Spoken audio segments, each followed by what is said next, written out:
30 to 1. Ayun.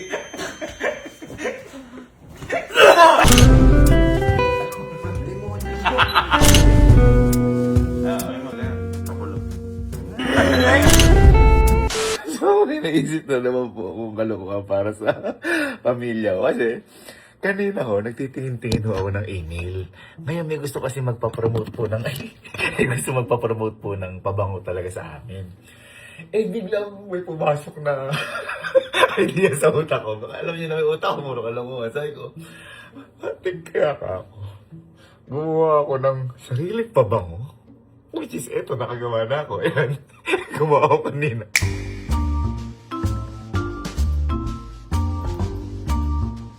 Ano mo ka pumapaniwala?